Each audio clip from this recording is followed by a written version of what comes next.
Rebuilding your self-esteem after a toxic relationship. Hello, beautiful people. I'm Livia, and if you've clicked on this video, you may be feeling lost, broken, or unsure of where to turn next. And I want you to know you are not alone. In today's video, we're going to deep dive into a subject that touches so many of us: rebuilding self-esteem after leaving a toxic relationship. I understand how hard it can be to heal, especially when you've given so much of yourself to someone who didn't value or respect you. But I promise you, there is hope. Grab a cup of tea, make yourself comfortable, and let's get started on this important journey together. Part 1. Understanding the impact of a toxic relationship on your self-esteem. Toxic relationships, whether they're romantic, familial, or friendships, can have a profound impact on our self-worth. And if you've been in a toxic relationship, you know exactly what I mean. These relationships often leave us feeling small, inadequate, and questioning who we are. You may have been gaslit, manipulated, or even emotionally abused. Maybe you were made to feel like you were never good enough.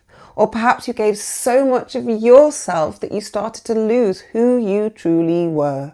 It's incredibly common for people in toxic relationships to feel invisible, unheard, or unimportant. And when you finally get out from that environment, it's like being thrown into an unfamiliar world without the tools you need to rebuild yourself. Ugh! But I want to remind you of something powerful. You are not defined by someone else's treatment of you. You've been made to feel small. Remember, the problem was never you. You were simply in the wrong environment. And now you're taking the courageous step to heal and reclaim who you are. Well done, you. Part 2. The importance of self-compassion.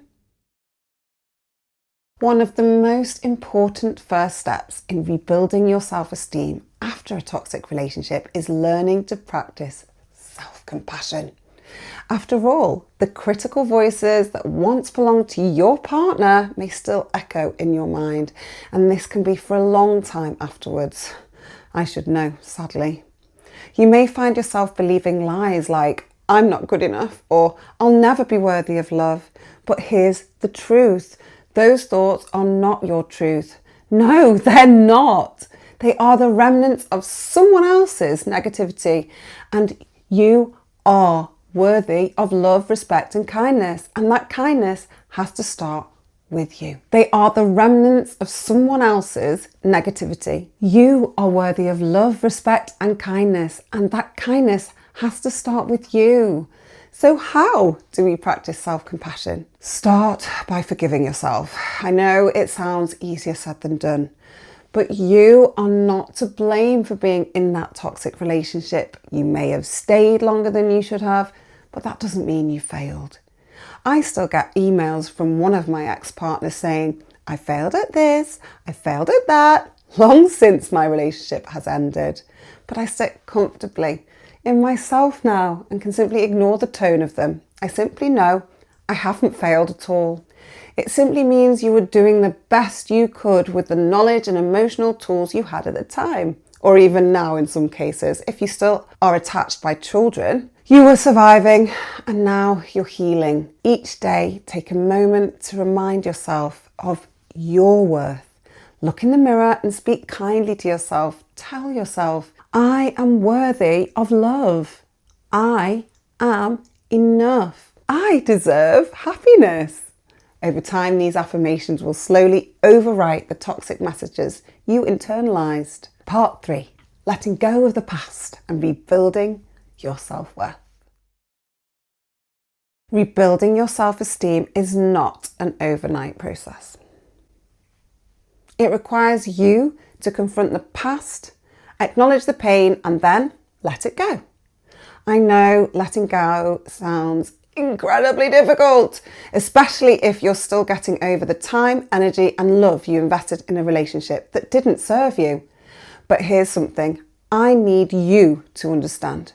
Holding on to that pain only keeps you anchored in the past.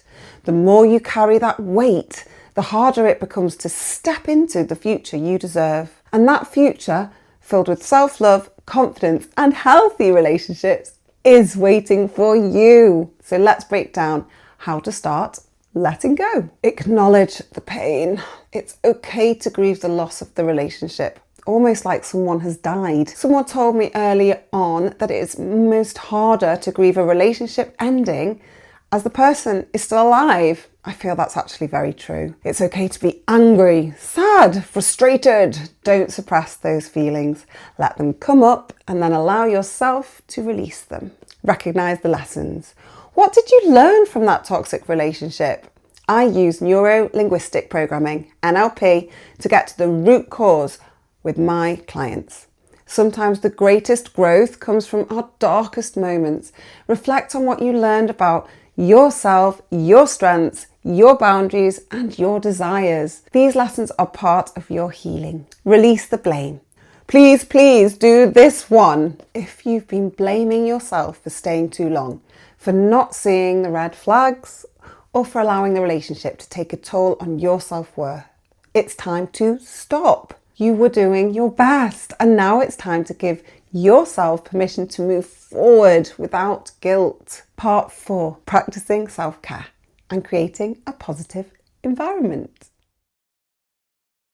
Self-care is not just about bubble baths and face masks, although those things can certainly help. It's about nourishing your mind, body, and spirit with practices that help you feel whole again, to quote the lyrics of a girl band song from the year 2000. If you've been in a toxic relationship, self-care is an essential part of your healing journey.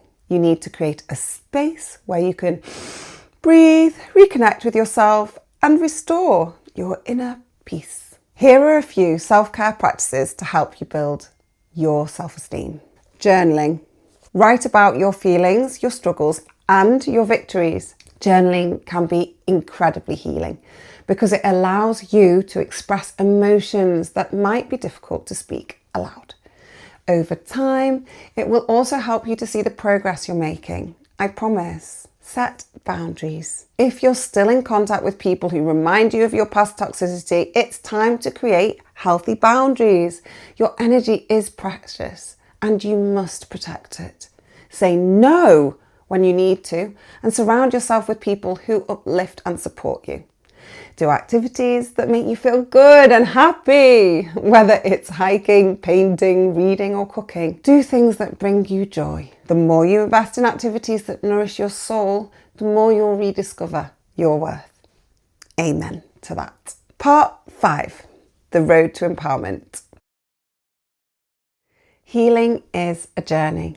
Rebuilding your self-esteem takes time, but it's so worth it.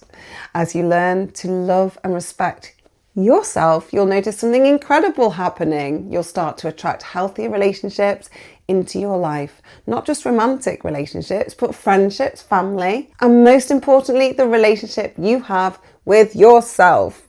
Remember, you are enough. You've always been enough. A toxic relationship doesn't define who you are. It was just a chapter in your story, and that chapter is now, hopefully, closed. The next chapter, filled with love, respect, and empowerment, is ready for you to begin writing. Thank you so much for joining me today.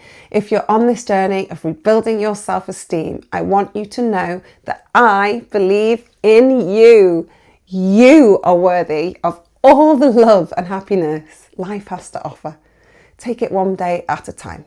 And remember, healing does not always go in a straight line. Be kind to yourself and trust that with time, you will come back stronger than ever, like I have. If this video resonated with you, please comment, share it with someone who might benefit. And remember to subscribe to the channel for more content on healing, self-love, and empowerment.